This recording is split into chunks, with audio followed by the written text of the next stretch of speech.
ಜೈಲಿಗೆ ಹೋಗಿ ಬಂದವರು ನಶಿಸಿ ಹೋಗ್ತಾರೆ, ಎಚ್ಚರಿಕೆ ಕೊಟ್ಟವರು ನಾಶವಾಗ್ತಾರೆ.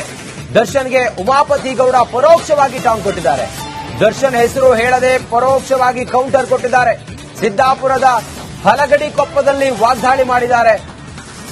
ನೋಡಿ, ಮಾತಾಡ್ತಾ ಉಮಾಪತಿ ಗೌಡ ಇತ್ತೀಚೆಗೆ ದರ್ಶನ್ ಜೈಲಿಗೆ ಹೋದಾಗ ಪರೋಕ್ಷವಾಗಿ ಟಾಂಗ್ ಕೊಟ್ಟಿದ್ರು. ಈಗ ಜೈಲಿನಿಂದ ಬಿಡುಗಡೆ ಆಗಿ ದರ್ಶನ್ ಜಾಮೀನಿನ ಮೇಲೆ ಹೊರಗಡೆ ಬಂದಾಗ ಜೈಲಿಗೆ ಹೋಗಿ ಬಂದವರು ನಶಿಸಿ ಹೋಗ್ತಾರೆ, ಎಚ್ಚರಿಕೆ ಕೊಟ್ಟವರು ನಾಶವಾಗ್ತಾರೆ. ದರ್ಶನ್ಗೆ ಉಮಾಪತಿ ಗೌಡ ಪರೋಕ್ಷವಾಗಿ ಟಾಂಗ್ ಕೊಟ್ಟಿದ್ದಾರೆ. ದರ್ಶನ್ ಹೆಸರನ್ನ ಹೇಳಲಿಲ್ಲ, ಪರೋಕ್ಷವಾಗಿ ಕೌಂಟರ್ ಕೊಟ್ಟಿದ್ದಾರೆ ಉಮಾಪತಿ ಗೌಡ, ನಿರ್ಮಾಪಕ ಉಮಾಪತಿ ಗೌಡ. ಮುಂದುವರೆದು ಮಾತಾಡ್ತಾರೆ, ನನ್ನ ಭಯ ಬೀಳಿಸುವಂತ ಶಕ್ತಿ ಯಾರಿಗೂ ಇಲ್ಲ, ನನ್ನನ್ನ ಹೆದರಿಸುವಂತ ಶಕ್ತಿ ಯಾರಿಗೂ ಇಲ್ಲ.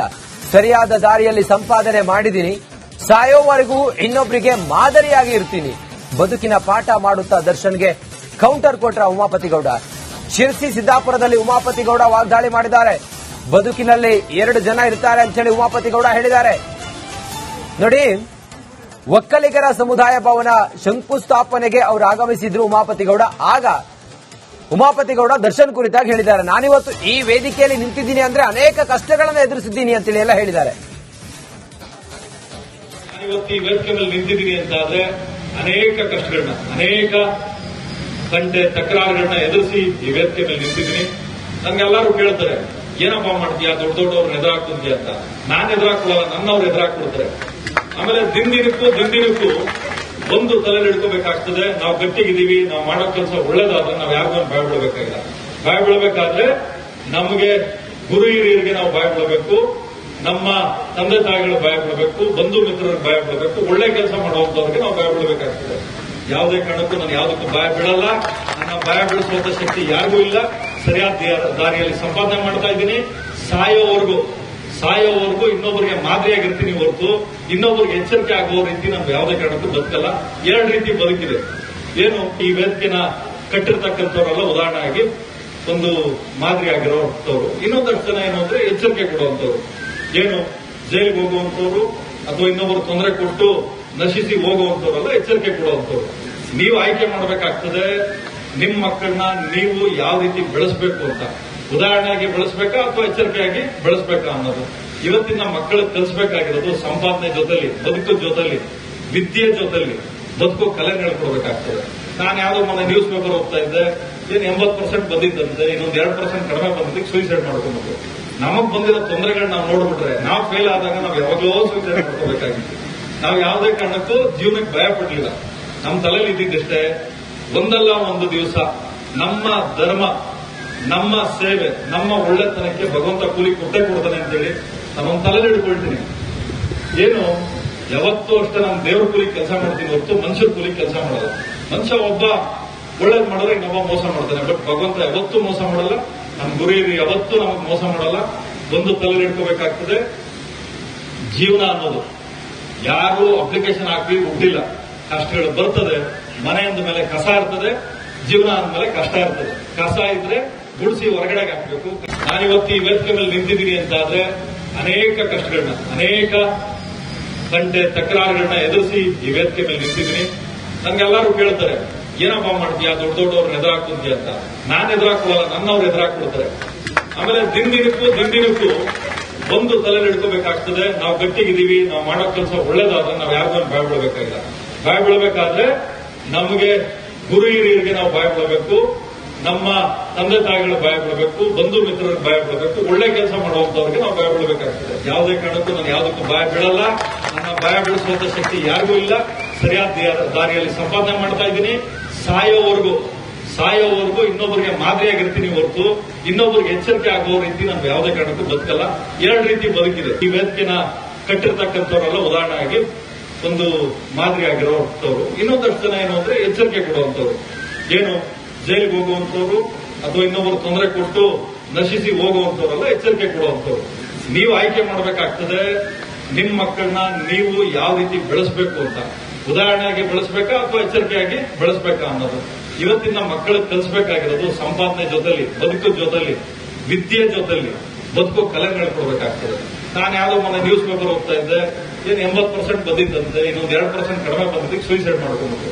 ನಮಗ್ ಬಂದಿರೋ ತೊಂದರೆಗಳನ್ನ ನಾವು ನೋಡ್ಬಿಟ್ರೆ, ನಾವು ಫೇಲ್ ಆದಾಗ ನಾವು ಯಾವಾಗಲೂ ಸೂಸೈಡ್ ಮಾಡ್ಕೋಬೇಕಾಗಿತ್ತು. ನಾವು ಯಾವುದೇ ಕಾರಣಕ್ಕೂ ಜೀವನಕ್ಕೆ ಭಯ ಪಡಲಿಲ್ಲ.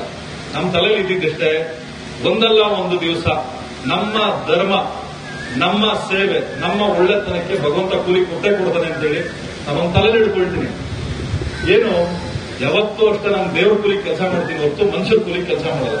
ಮನುಷ್ಯ ಒಬ್ಬ ಒಳ್ಳೇದು ಮಾಡಿದ್ರೆ ಇನ್ನೊಬ್ಬ ಮೋಸ ಮಾಡ್ತಾನೆ, ಬಟ್ ಭಗವಂತ ಯಾವತ್ತೂ ಮೋಸ ಮಾಡಲ್ಲ. ನಮ್ಮ ಗುರಿಯರು ಯಾವತ್ತೂ ನಮಗೆ ಮೋಸ ಮಾಡಲ್ಲ. ಒಂದು ತಲೆಯಲ್ಲಿ ಹಿಡ್ಕೋಬೇಕಾಗ್ತದೆ, ಜೀವನ ಅನ್ನೋದು ಯಾರು ಅಪ್ಲಿಕೇಶನ್ ಹಾಕಿ ಹುಟ್ಟಿಲ್ಲ. ಕಷ್ಟಗಳು ಬರ್ತದೆ, ಮನೆ ಅಂದ ಮೇಲೆ ಕಸ ಇರ್ತದೆ, ಜೀವನ ಅಂದ್ಮೇಲೆ ಕಷ್ಟ ಇರ್ತದೆ. ಕಸ ಇದ್ರೆ ಗುಡಿಸಿ ಹೊರಗಡೆಗೆ ಹಾಕ್ಬೇಕು, ಕಷ್ಟ ಇದ್ರೆ ಜಯಿಸಿ ಬದುಕಬೇಕು.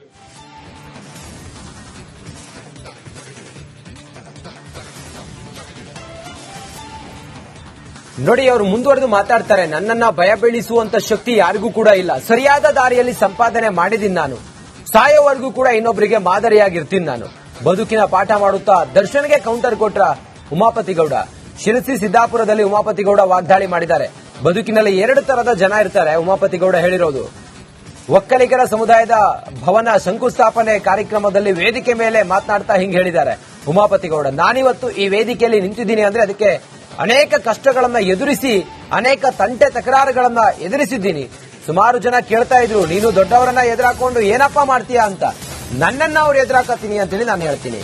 ನಿರ್ಮಾಪಕ ಉಮಾಪತಿ ಗೌಡ ಅವರ ಈ ಹೇಳಿಕೆ ಇದೆಯಲ್ಲ, ಇದು ದರ್ಶನ್ಗೆ ಎಲ್ಲೋ ಒಂದ್ ಕಡೆಯಲ್ಲಿ ಟಾಂಗ್ ಕೊಟ್ಟಂಗಿದೆ. ಉಮಾಪತಿ ಗೌಡ ಅವರನ್ನ ಸಂಪರ್ಕಿಸುವ ಪ್ರಯತ್ನವನ್ನ ನಾವು ಮಾಡಿದ್ವಿ. ಆದ್ರೆ ಇದಕ್ಕೆ ಉತ್ತರ ಕೊಡೋದಕ್ಕೆ ಅವರು ನಕಾರ ಮಾಡಿದ್ದಾರೆ. ನಿರ್ಮಾಪಕ ಉಮಾಪತಿ ಗೌಡರನ್ನ ರಿಪಬ್ಲಿಕ್ ಕನ್ನಡ ನಾವು ಅವ್ರನ್ನ ಸಂಪರ್ಕ ಮಾಡಿದ್ವಿ.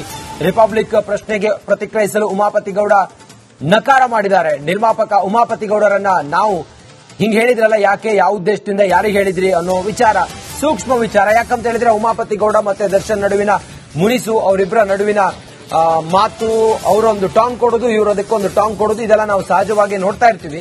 ಈಗ ಜೈಲಿಗೆ ಹೋಗಿ ಬಂದವರು ನಶಿಸಿ ಹೋಗ್ತಾರೆ ಅಂತ ಹೇಳಿ ಎಲ್ಲ ಅವರಲ್ಲಿ ಹೇಳಿದ್ರಲ್ಲ, ಇದು ಸಹಜವಾಗಿ ದರ್ಶನ್ ಕೂಡ ರೀಸೆಂಟ್ ಆಗಿ ಜಾಮೀನಿನ ಮೇಲೆ ಹೊರಗಡೆ ಬಂದಿರೋದ್ರಿಂದಾಗಿ ಅವ್ರಿಗೆ ಹೇಳಿದ್ರ ಅನ್ನೋ ಸಹಜವಾದ ಪ್ರಶ್ನೆ, ಸಾಮಾನ್ಯವಾದ ಪ್ರಶ್ನೆ ಎಲ್ಲರಲ್ಲೂ ಹುಟ್ಟುತ್ತೆ.